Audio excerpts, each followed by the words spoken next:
नाही नाही, साहजिक आहे ना, लोकांना मारलं, खूप महिलांना मारलं, ते गेले. अरे मग त्यांना सांगितलं असतं की बा 84 पोलीस हॉस्पिटलमध्ये आहेत, तर कदाचित ते पोलिसांना पण बघायला गेले असते. पण ते एकतर्फी केले. त्याच्या अगोदर त्यांनी 23 वेळा उपोषण केलं होतं, कोणी त्याच्याकडे बघत नव्हतं.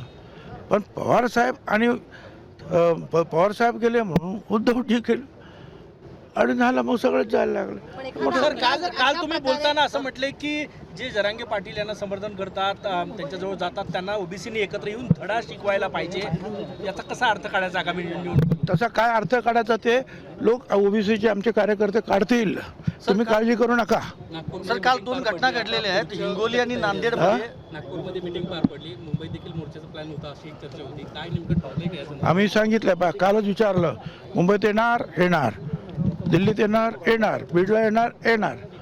आम्ही आमच्या पद्धतीनं जे आहे ठिकठिकाणी जे आहेत महात्मा फुले समता परिषदेतर्फे ओबीसी एल्गार रॅलीज आम्ही घेणार आणि आम्ही सुद्धा उतरणार. कारण जर जमावापुढेच